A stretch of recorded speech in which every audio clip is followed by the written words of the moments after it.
नमस्कार दोस्तों, आपका प्राचीन इतिहास के एक और शानदार वीडियो में बहुत बहुत स्वागत है।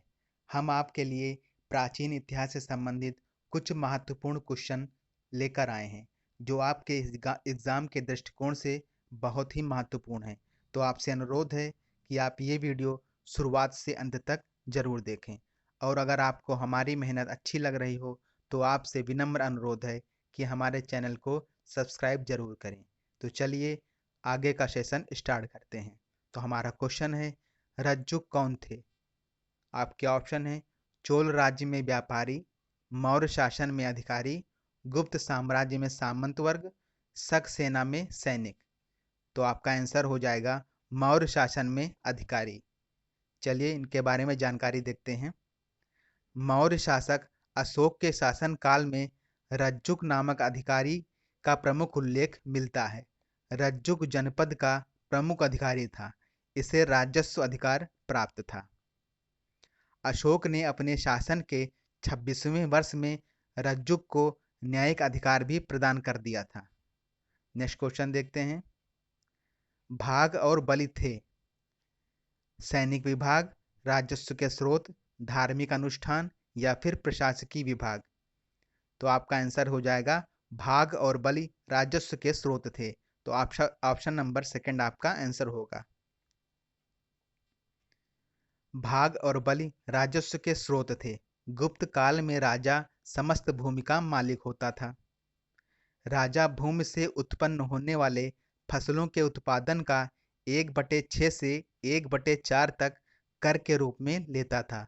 इसी कर को भाग कहते थे, जबकि बलि गुप्त काल में धार्मिक कर था। नेक्स्ट क्वेश्चन देखते हैं। आजीवक संप्रदाय के संस्थापक कौन थे? तो आपका ऑप्शन है आनंद, राघुल भद्र, मक्खलीपुत्र गोशाल या फिर उपाली। तो आपका आंसर हो जाएगा मक्खलीपुत्र गोशाल। तो आजीवक संप्रदाय के मक्खलीपुत्र गोशाल थे। घोर अक्रियावादी के पूरन कश्यप थे। नित्यवादी के पगुद कच्चायन थे और संदेहवादी के संजय वेलदू पुत्र थे। नेक्स्ट क्वेश्चन देखते हैं। अभिलेख जिससे यह प्रमाणित होता है कि चंद्रगुप्त का प्रभाव पश्चिम भारत पर था। ऑप्शन है आपके कलिंग शिलालेख, अशोक का गिरनार शिलालेख, रुद्रदामन का जूनागढ़ शिलालेख या फिर अशोक का सोपरालेख। तो आपका आंसर हो जाएगा रुद्रदामन का जूनागढ़ अभिलेख। ऑप्शन नंबर थर्ड आंसर होगा। चलिए इनके बारे में जानकारी देखते हैं। रुद्रदामन का जूनागढ़ अभिलेख से प्रमाणित होता है कि चंद्रगुप्त मौर्य का प्रभाव पश्चिम भारत पर था। रुद्रदामन के जूनागढ़ में 4 शासकों का उल्लेख मिलता है। चलिए 4 शासकों के बारे में देखते हैं। चंद्रगुप्त मौर्य, अशोक, रुद्रदामन और स्कंदगुप्त। ये रुद्रदामन के जूनागढ़ में 4 शासकों का उल्लेख है। नेक्स्ट क्वेश्चन देखते हैं। निम्न में से किस बौद्ध ग्रंथ में संघ जीवन के नियम प्राप्त होते हैं? तो ऑप्शन है दीघ निकाय, विनय पिटक, अभिधम्म पिटक या फिर विभाषा शास्त्र। तो आंसर हो जाएगा आपका विनय पिटक। चलिए इसके बारे में जानकारी देखते हैं। पाली भाषा में लिखित त्रिपिटक में बुद्ध की मृत्यु के पश्चात उनकी शिक्षाओं का 3 भाषाओं में संकलन किया गया। पहला है विनय पिटक, दूसरा है सुत्त पिटक और तीसरा है अभिधम्म पिटक। और विनय पिटक में क्या बताया गया है? संघ जीवन के नियम। और सुत्त पिटक में धार्मिक सिद्धांत और अभिधम्म पिटक में दार्शनिक सिद्धांतों का संकलन। और आपका आंसर क्या था? विनय पिटक पूछा गया था। तो विनय पिटक में संघ जीवन के नियम बताए गए हैं। चलिए नेक्स्ट क्वेश्चन देखते हैं। निम्न जोड़ों में किसका सुमेल है? एलोरा की गुफाएं शक के द्वारा, मीनाक्षी मंदिर पल्लव के द्वारा, खजुराहो मंदिर चंदेल के द्वारा, महाबलीपुरम के मंदिर राष्ट्रकूट द्वारा। तो इसमें आपका सही है खजुराहो मंदिर चंदेल शासकों द्वारा। Option number third. चलिए इनके सही सुमेल देखते हैं। एलोरा की गुफाएं अधिकतर राष्ट्रकूट शासकों द्वारा बनवाई गई। मीनाक्षी मंदिर पांड्य शासक द्वारा। खजुराहो मंदिर चंदेल राजपूत शासक के द्वारा और महाबलीपुरम के मंदिर पल्लव राजाओं के शासक द्वारा बनवाई गई।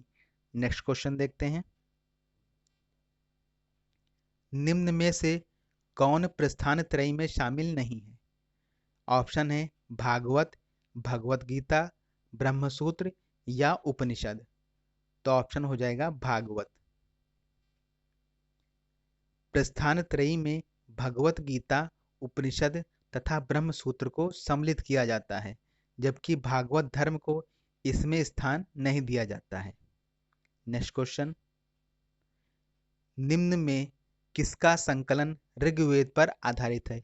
दोस्तों के की जगह में है, तो आपके ऑप्शन हैं यजुर्वेद, सामवेद, अथर्ववेद या इनमें से कोई नहीं।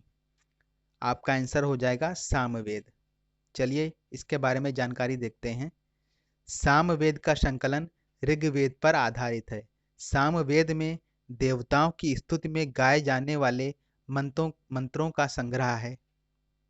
सामवेद में कुल 1550 छंद हैं, जिसमें से केवल 75 छंद ही नए हैं, बाकी ऋग्वेद से लिए गए हैं। Next question.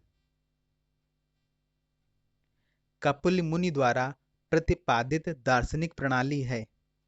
ऑप्शन है कपिल मुनि, सांख्य दर्शन, न्याय दर्शन या फिर उत्तर मीमांसा। तो आपका आंसर है सांख्य दर्शन। चलिए देखते हैं दर्शन और उनके प्रतिपादक।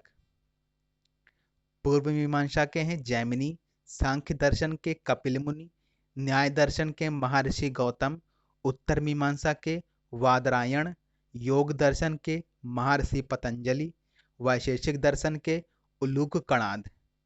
नेक्स्ट क्वेश्चन देखते हैं। शून्यता के सिद्धांत का सर्वप्रथम प्रतिपादन करने वाले बौद्ध दार्शनिक का क्या नाम है? तो ऑप्शन है नागार्जुन, नागसेना, आनंद या फिर अश्वघोष। तो आंसर हो जाएगा नागार्जुन। चलिए इनके बारे में जानकारी देखते हैं। शून्यता के सिद्धांत का सर्वप्रथम प्रतिपादन करने वाले बौद्ध दार्शनिक नागार्जुन है। इसे सापेक्षवाद भी कहा जाता है। इनकी प्रसिद्ध रचना माध्यमिक कारिका है। नागार्जुन के शून्यवाद के अनुसार प्रत्येक वस्तु किसी न किसी कारण से उत्पन्न हुई है और उस पर निर्भर रहती है। Next question. एलोरा में गुफाओं तथा शैलकृत मंदिरों का संबंध है? बौद्धों से है, बौद्धों तथा जैनों से, हिंदुओं तथा जैनों से या फिर हिंदुओं, बौद्धों तथा जैनों से। तो आपका आंसर हो जाएगा फोर्थ, हिंदुओं, बौद्धों तथा जैनों से। चलिए इसके बारे में जानकारी देखते हैं। एलोरा, जिसे बेरुल भी कहते हैं, नामक स्थान महाराष्ट्र के औरंगाबाद जिले में स्थित है। एलोरा शैलकृत गुफाओं के लिए विश्व प्रसिद्ध है। यहाँ कुल 34 गुफाएं हैं। तो यहाँ कुल कितनी हैं? 34 गुफाएं हैं और 1 से 12 तक की गुफाओं बुद्ध से संबंधित हैं और 13 से 29 तक की गुफाएं हिंदुओं से संबंधित हैं और 30 से 34 तक की जैनियों से संबंधित हैं। और यहाँ की कुल 34 गुफाओं में सबसे प्रसिद्ध 16वीं गुफा है, जो कैलाश मंदिर के नाम से प्रसिद्ध है। तो कभी कभी ये भी पूछ लेता है कि 16वीं गुफा किससे संबंधित है, तो वो कैलाश मंदिर से संबंधित है। तो नेक्स्ट क्वेश्चन देखते हैं। भारत में किस स्थल की खुदाई से लौह धातु के प्रचलन के प्राचीनतम साक्ष्य मिले हैं? ऑप्शन है तक्षशिला, अंतरंजी खेड़ा, कौशाम्बी, हस्तिनापुर। तो आंसर हो जाएगा अतरंजी खेड़ा। चलिए इसके बारे में देखते हैं। भारत में अतरंजी खेड़ा की खुदाई से लौह धातु के प्रचलन के प्राचीनतम साक्ष्य मिले हैं। यह स्थान उत्तर प्रदेश के एटा जिले में स्थित है। अतरंजी खेड़ा सहायक नदी काली के तट पर स्थित है। तो दोस्तों, अगर आपको हमारा वीडियो पसंद आया हो तो आपसे विनम्र अनुरोध है कि आप अपना सहयोग हमें ज़रूर प्रदान करें और हमारे चैनल को सब्सक्राइब करें। धन्यवाद। मिलते हैं नेक्स्ट वीडियो में।